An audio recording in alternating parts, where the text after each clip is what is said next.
Dominic was a delightful son. He was loving, caring, giving, never met an enemy. He was popular. He took friendship very seriously. He took love very seriously. He was just an excellent son. There was a fraternity fire at the University of Missouri that took his life. It was the last day of his freshman year, and he was studying business, and he was coming home the next day. The fire was Saturday night, and he was heading home on Sunday. At that time, we were living in California. We were still in bed because we got the call about 6 o'clock in the morning, and the phone rang. My husband answered. He talked briefly and said, "Call me back." And I knew something was wrong. I could tell by the tone of his voice something was wrong. And I kept saying, "What's wrong? What's happening? What's wrong?" And he wouldn't talk to me. And then within minutes, the phone rang again. And they were calling to say that it was for sure that he had been killed in the fire. It was horrible, horrible. My parents were there for Mother's Day weekend, and so I went in screaming, telling them, and I went into shock. They had to call an ambulance to come and get me, and it was just a horrible day. I remember in the ambulance asking them to let me die because I wanted to go with them. But they said no. They drugged me and sent me home, and my husband's boss chartered an airplane and flew us back to Kansas City. They tell me that the fire started from a candle in his room at the foot of his bed, and they had allowed them to build in their bunk beds, so his only way out was a 2-by-2-foot opening at the foot of the bunk bed. He wasn't able to escape, so his screams for help alarmed the other students on the floor. So they started carrying waste baskets of water to try to put out the fire until the flames got too hot, the smoke too thick, and they had to evacuate the building, leaving my son behind. He was trapped. They told me that he had turned sideways in the bed and rolled the mattress up next to him, trying to protect himself from the flames, and that it was the smoke that took his life. So I know he was scared and in pain, and those are things you don't really want to think about. There was no safety devices in place, and there was no fire sprinkler system, nothing to save my son's life. You take a day at a time, sometimes it's a minute at a time, from the love of your family, your friends, the church. You know, when you have a child, they take part of your heart. They live in your heart. And then when you lose that child, it becomes a big hole, a big wound in your heart. And so that wound never heals. There's times that you think, oh, it's getting better. But that wound is always there. That hole is always there. You always miss him, and you would give anything to have him back. His birthday, May the 8th, which falls right around Mother's Day, that's always a very difficult time for me. Holidays, you know, I watched my other loving son, who was also heartbroken, but he was married, had 4 beautiful children, and then I had to watch Dominic's friends start their careers, marry, have children. And I didn't get that with Dominic. Dominic was robbed of that, and I was robbed of enjoying that time with him. Well, you go through several stages whenever you lose a loved one, and when I hit the angry stage, it was because I couldn't get answers. Nobody could tell me why. Nobody could tell me how until there was an investigation, and, you know, all of that.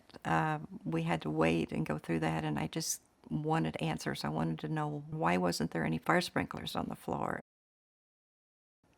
It wasn't long until I was invited to come and sit down with the mayor and the city council to tell the story in 3 years of going back and forth with the Columbia fire chief to get a city ordinance changed where all Greek housing had to be sprinklered. It was hard. It was hard to fight it, and I had the support from so many people. Hundreds of people sent letters to the counselor urging that they do this. It was a hard fight. It was really a very hard fight. They didn't want to do it because of the cost of retrofitting the older buildings. The sororities and the fraternities fought it. Even some mothers were against it. Some mothers of the students that were in the fraternities and sororities, because of the cost, they were fighting it. It makes you more angry, and it hurts. It's hurtful because you're trying to save their lives, and they just didn't get it. You know, this isn't going to happen to me, and it was hurtful and hard. And you almost want to give up, but you can't, because I didn't want another child to lose their life in a fire. It was preventable.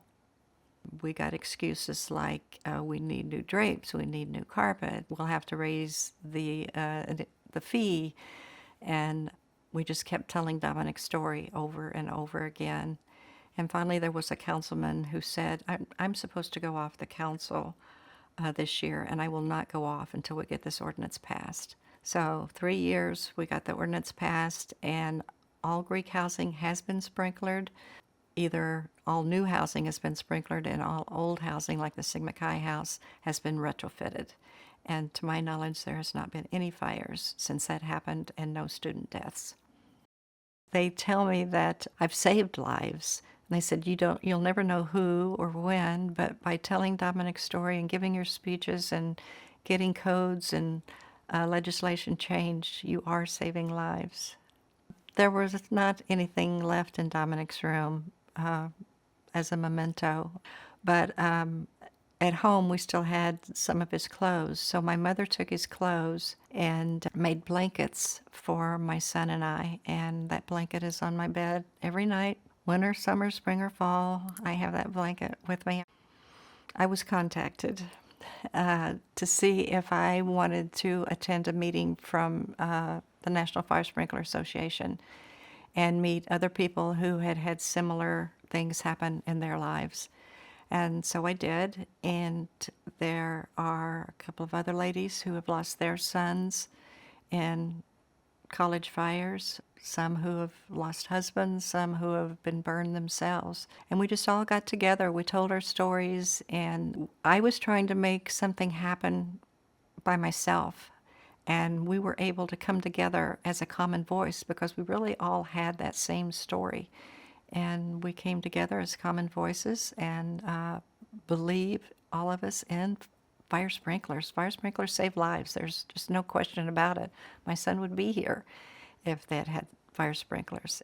How many lives were lost without seatbelts? How many years did it take to get seatbelts and airbags passed? There's no difference with fire sprinklers. How many people are dying in fires? And fire sprinklers save lives. Builders and home buyers feel that there's additional cost to put fire sprinklers in their home. They think it's not going to happen to me, but it can happen to them. And there are some states now that do require fire sprinklers in new homes. There are some states, Missouri is one of them, where the builder has to ask the home buyer if they would like fire sprinklers put in their home. And none of them want it. So I think education, we've got to educate more and better to the public about the safety in fire sprinklers. You know, you put sprinklers in your lawn to keep your grass green. Why can't you put sprinklers in your house to protect your loved ones and your personal belongings? Fire sprinklers save lives, and I don't want to hear of another fire death. It's just, you just got to keep going. My son Dante started a memorial golf tournament in memory of Dominic, and the proceeds go to Children's Mercy Hospital. And he's gifted over $500,000 to their burn unit, and they have named the burn trauma room in memory of Dominic. And the average age of kids treated in that trauma room is 5 years old. So when you have fires, it's the little kids that don't get out. because they're too small. It's the older people who can't move or, can't get awakened or whatever. And so fire sprinklers have got to come around. I don't know if they'll come around in my lifetime, but hopefully in my grandchildren, great-grandchildren, everything will be sprinkled in this country. I think it's going to take education. We can't let up on it. Getting codes changed, getting legislation changed, getting the legislature on board with fire safety and fire sprinklers, getting city codes changed. There's progress because the colleges across the country have put in fire sprinklers, and I think almost all are retrofitted. So there is progress there. There's progress in getting codes changed. There's progress in getting legislation changed. I think there's progress every time we go out and we tell our stories. It's just going to take time, state by state, city by city, and we just have to keep working it. It's everyone's responsibility. It's not just one person, one organization. It's everyone's responsibility to have a fire-safe America. Fires aren't discriminatory. It could be your life. It could be your child's life. Let's protect what we value most. Fire sprinklers save lives every day, providing a firefighter in your home 24/7. Don't be the one to tell your tragic story.